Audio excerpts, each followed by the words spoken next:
Watch what protein shakes do to your body. Good old bitch. You got almond butter. 22 minutes. That's it. Oh yeah. So after this, then we might drop off. Might likely drop off. Let me actually just read about the thingamabob here first, and then we'll go from there. Can I? Oh, you know what? I don't have the power toys on. Is that what it is? Because I don't have power toys. Power. Hold on. Power toys, right? Am I tripping? Why is it not giving me my power toys application? Is it really not? No, it's on here. It's got to be on here. Stop lying to me. Power toys. I see it right here. So why is it not working? Why is it acting like it's not even installed? It's acting like it's not even installed. This is crazy. This is actually crazy. That's so strange. Why was it acting like it wasn't even installed? Right? Yeah, there we go. Okay. So I like the power toys because you can actually manually. Okay, I thought you could. Let me click here. Do I need to click on the no? Oh, of course, because I'm retarded. That's why. It's not working because I'm not on a laptop no more. I'm on a desktop computer, right? My laptop's doing the streaming work. My desktop is what's doing it. And I don't have power toys running on the desktop. So that's what we need. We need power toys to, nope, not power options, power toys. Hold on. This is the whole reason why I installed this mofo, was to make my life a little bit easier. Okay, now let's try this. Now, if I hold these three buttons and press this, yeah, there we go. Okay. So I'll go like that, and should be able to. Oh, I can just go like this, right? Yeah. See, that works. Go like this, and close this here. I'm gonna get these because when the video starts playing, I'm gonna get my game running, and then we'll be watching the video for sure. Is it not? Oh yeah. Gotta unplug, plug back in. Okay. Yep. Sorry. All right. This looks like this is good. Yep. Start you now so that you're already ready. Let's read this, then we'll watch the video, and then that'll be more or less kind of it for today. And then we'll figure out what we're doing tomorrow. Let me move you over here. I guess. Right. Oh, cool. You don't even cover a lot of the screen anymore. Interesting. Can I move you like this then? Move you down. Yep. Move you down. And come on. Yep. There we go. And then move you like this. All right. Now let's go ahead. Let's see. So what's this MKUltra thing about? And see, I called it right before the 1960s, before the 1970s, 1960s, really. All right. I tell you, the government was doing some really shady things. I think it wasn't around the 1970s, like the Tuskegee experiment. I just want to let me do a quick Google search on that real quick, right? Tuskegee experiment. When was this? This was, yeah, see? This ended in the 1972. I'm telling you, I'm telling ya, before 1970s, bro, the government was just on like some other stuff. Like the organizations, I don't know what the hell they had going on. I was listening to this lady's testimony. She seems honest. Okay, well, we're going to find out. All right, so let's see. So MKUltra. Project MKUltra was an illegal human experiments program designed and undertaken by the U.S. Central Intelligence Agency to develop procedures and identify drugs that could be used during interrogation to weaken individuals and force concessions through brainwashing and psychological torture. Oh yeah, I think I actually came across something like this before. Like in a past reading. It began in 1953. Let me just make sure I'm not gonna. Okay, cool. Began in 1953 and was halted in 1973. And see, this is around the time of this Tuskegee experiment. That's crazy. MKUltra used numerous methods to manipulate its subjects' mental states and brain functions, such as the covert administration of high doses of psychoactive drugs, especially LSD and other chemicals, without the subject's consent. Additionally, other methods beyond chemical compounds were used, including electroshocks, hypnosis, sensory deprivation, isolation, verbal and sexual abuse, Jesus Christ, and other forms of torture. MKUltra was preceded by Project Artichoke. It was organized through the CIA's official scientific intelligence and coordinated with the United States Army Biological Warfare Laboratories. Now, to be fair, right? I think like what? This is 1953. If you think about it,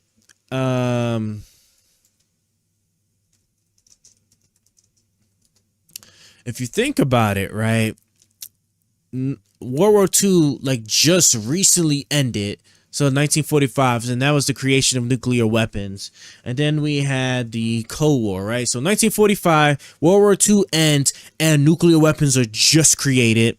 And then you had the Cold War, right? Which that was like, 2 years. Okay, so 2 years after that, and then into 1991. So then it was just like, okay, right? I can see like kind of the purpose behind it, especially from the CIA's point of view, because if you could find a magical drug that can get people to spill secrets, that could literally mean like the life or death difference between like civilization collapse in a period where like nuclear weapons are starting to get proliferated. And we got like two big nations just pointing them at each other for a long time. So I kind of get it. That's my thoughts behind it thus far, but we'll see. Let's see. So where was I? The program engaged in illegal activities, including the use of U.S. and Canadian citizens. Damn. As unwitting test subjects. MKUltra's scope was broad, with activities carried out under the guise of research at more than 80 institutions, aside from the military, including colleges, universities, hospitals, prisons. Prisons were getting like just pegged back then. And pharmaceutical companies. Oof. The CIA operated using front organizations, although some top officials at these institutions were aware of the CIA's involvement.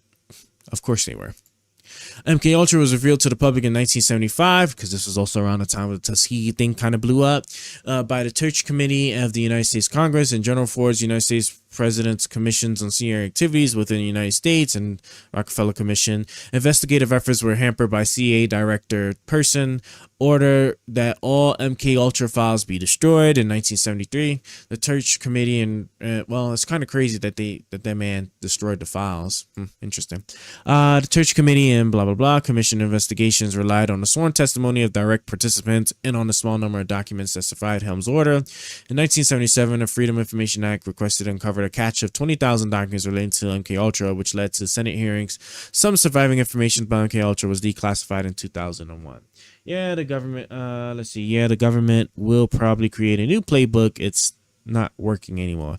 Well, there's too much. The problem is that there's too much surveillance now within the government for stuff like this to be able to happen anymore. Just think of like how much the Republicans are just waiting for something along these lines to just crop up in any shape or fashion while the Democrats control like these parts of the government right now. Like they're waiting for something like that to happen before they just blow the whistle. So I seriously doubt something like this could survive can survive secrecy, right? And then we already saw some of the things that cropped up from this point until then with like some of the leaks, right? Where that's the official whistleblowers or the unauthorized leaks that should have been gone through the whistleblower process but wasn't, like Snowden's case, right? Where he dropped all those documents on the surveillance stuff. So like I seriously doubt the government be able to really pull anything like this off anymore. That's why I was saying before the 1970s, all of this and probably much more, which is going crazy. And until we get somebody to declassify John F. K's assassination and Martin Luther King's assassination, because I'm telling you, there's no good reasons why those kind of things to be classified unless Insert whatever conspiracy you want to add there, because that's actually like a legitimate thing, right? Because there's no reason that, you know, the death of like 2 U.S. citizens, especially with very stark statuses, especially one being the president, should be classified. No reason at all, right? That's like saying, like, if could you imagine? I want you to think of it like this, right? The assassination attempt on Trump. Imagine the assassination attempt on Trump actually was successful and a man died, right? And then the government was going to go ahead and classify the whole thing. There would be a tremendous uproar. That's what I'm saying. Like that's why like this kind of stuff, it would not survive today's like government structure anymore. It's just impossible. There's no way in hell the Republicans would at all allow anything like that to ever happen. The classification of Trump's assassination event, oh, absolutely not. No, they'd be all over that for sure. Let's see. Let's get this background. Ooh, this is a big boy. Okay, we're gonna read like just a couple of more, and then we're gonna look into the video. So let's see. Background. Origin of the project. During the 1940s, Nazi scientists. See, I knew it. See, we're talking World War II. Nazi scientists working in concentration camps of blah blah blah and blah blah blah conducted interrogation experiments on human subjects.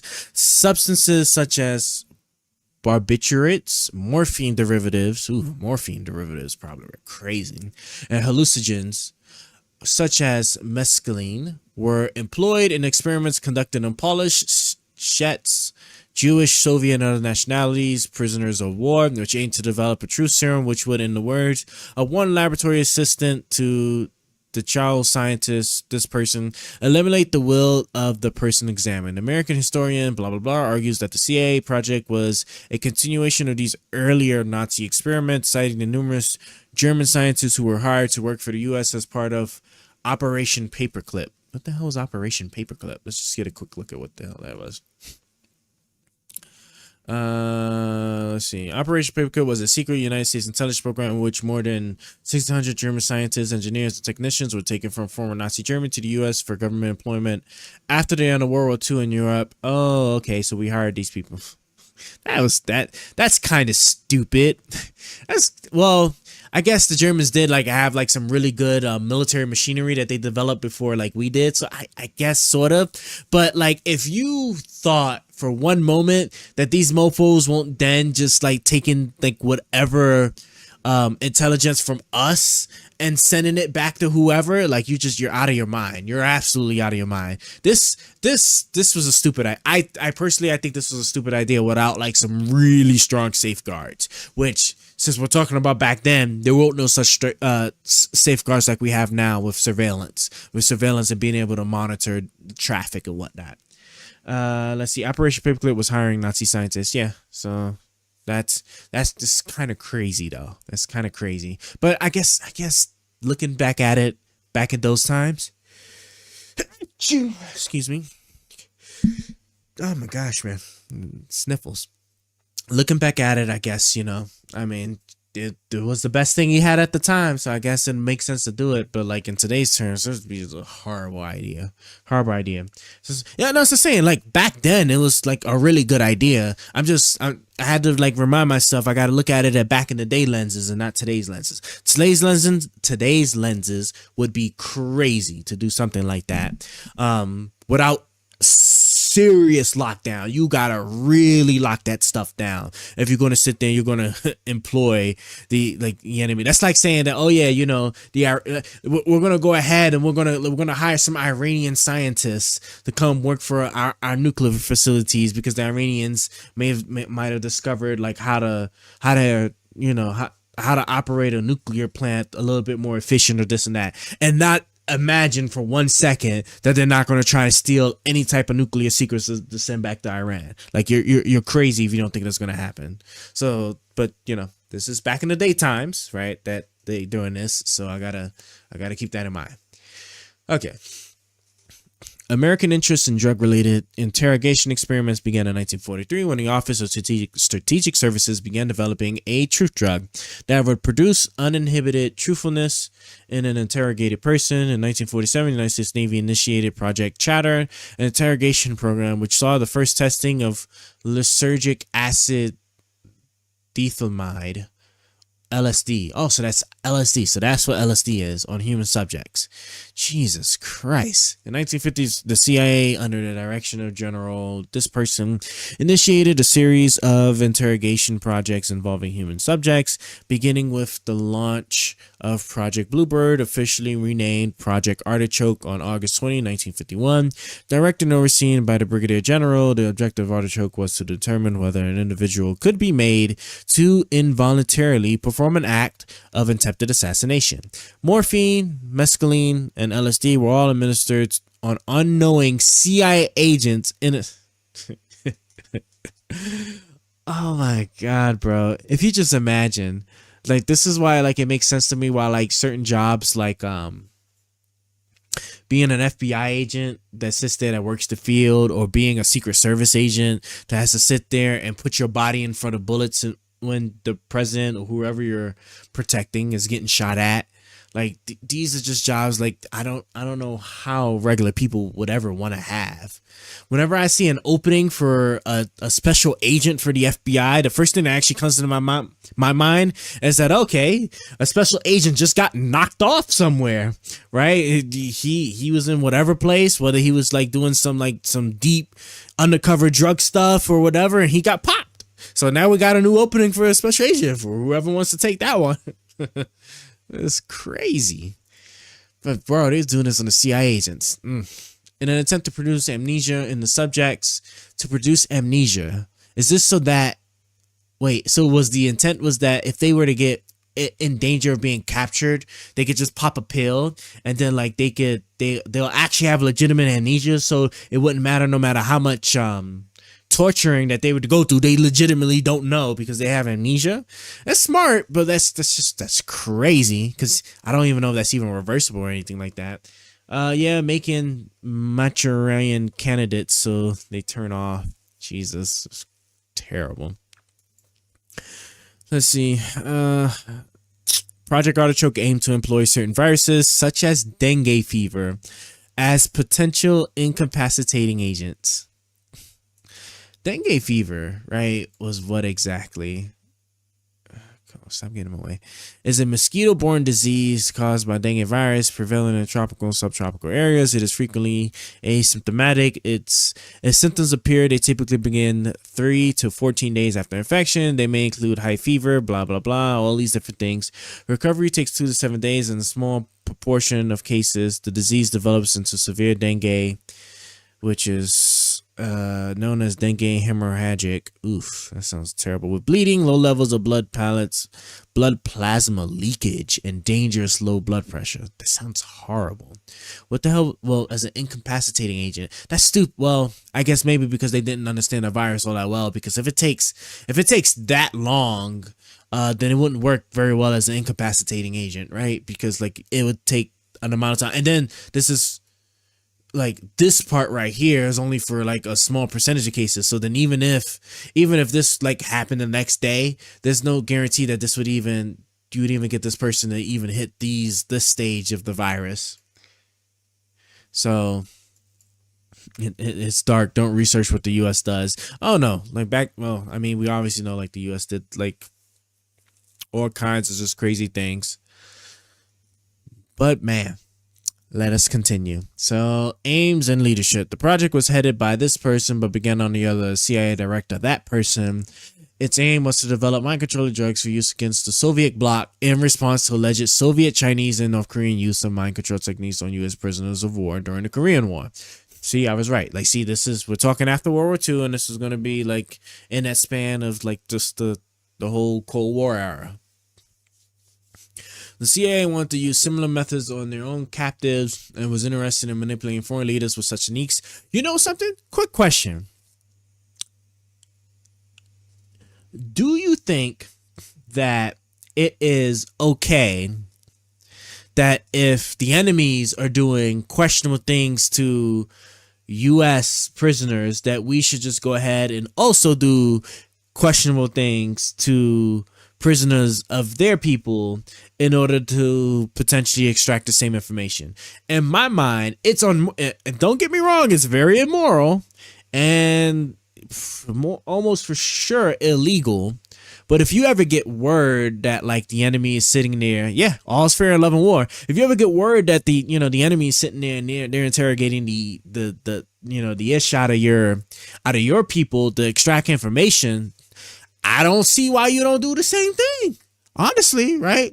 I'm not about to sit there and abide by the rules if they're not going to sit there and abide by the rules. Now, of course, this is a little different when you got like talking about terrorist groups. So if we're talking about actual like full-fledged nations, honestly, I'd sit there and I would be like, look, it is what it is.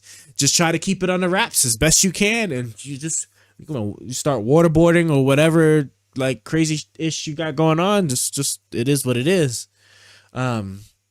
Because like if it really came down to it, like we're talking about existential crisis, all the restrictions and stuff, all that don't matter no more. Nuclear threat and all that stuff. Oh yeah, that man about to get more than just the business in the dark shadowy room back there.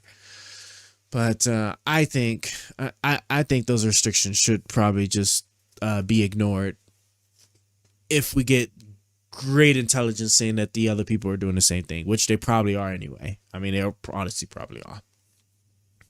But okay, yeah.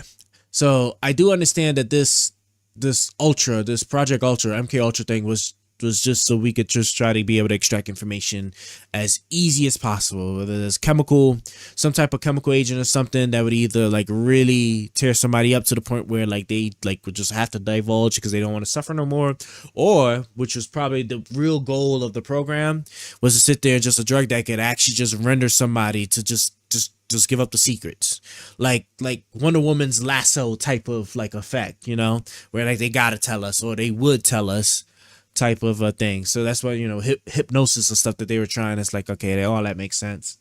That's CIA stuff. The Constitution represents goodness. It sure does. All right, let's see what we got here. So let's see, application report. So the 1976 Church Committee report found that the MK-Delta program drugs were used primarily as an aid to interrogation, but MKUltra MK-Delta materials were also used for harassment, discrediting, or disabling purposes. Excuse me. Other research projects, 1964, MK-Surge was the name given to the continuation of the MK-Ultra program. The MK-Surge program was divided into two projects, the MK-Often, MK-Chickwit. Funding for MK-Surge commenced in 1965, and then in 1971, the project was joint project between these organizations to find new offensive use agents with the focus of incapacitating agents. Its purpose was to develop, test, and evaluate capabilities and convert use of biological, chemical, or radioactive material systems and techniques of producing predictable human behavior and psychological changes in support of highly sensitive operational requirements. So yeah, so we'll talk. Yeah, so now we're getting into like they're getting into like James Bond or Mission Impossible level of operations here, is what it is almost for sure what they were targeting. They're talking about like some like super high level operation where it's like one or two people, and to be able to have the drugs to be able to just like quickly knock somebody out or quickly extract somebody, and to be able to carry out the operation. And then it's an added bonus if you could find something that's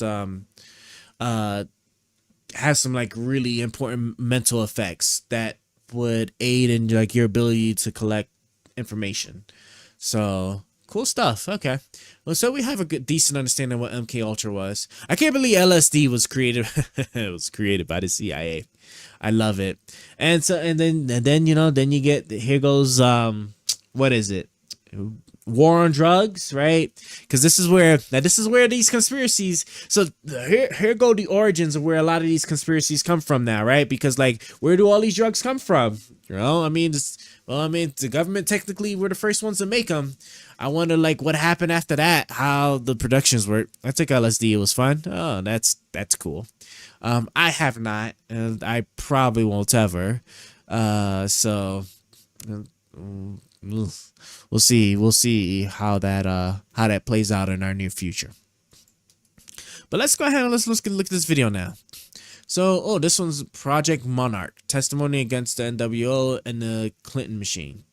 So yeah, so look, I'll tell you this, of all the conspiracies and stuff like this one right here, I wouldn't even consider this a conspiracy, right? Because see, we got documents, right? We got documents. It's not so much as that the CIA is making secret shadowy programs of doing blah, blah, blah, blah, blah, right? We got actual documents that prove it. We got a time period where the purpose and the desire, whoa, my whole microphone fell. Hold on, let me tighten this up.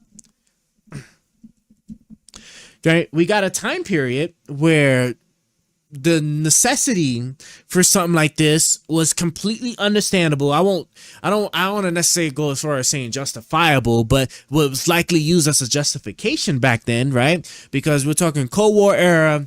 We're talking whoever could figure out how to get the other person to drop secrets the fastest. Because you got to think, right? We're not talking about situations where this person knows where the nuclear weapons are being transported at before they get launched out against us, and we need to get that information out, right? We're also talking about potentially being used against high valuable targets like the enemy scientists and stuff like that, where we could get them to divulge technological secrets that could put us on edge on being able to either match or counteract the enemy's technological capabilities. So you're talking about a time period, right, where a lot of that stuff was like, highly sought out and desired, because like we were literally in our international war. Okay, let me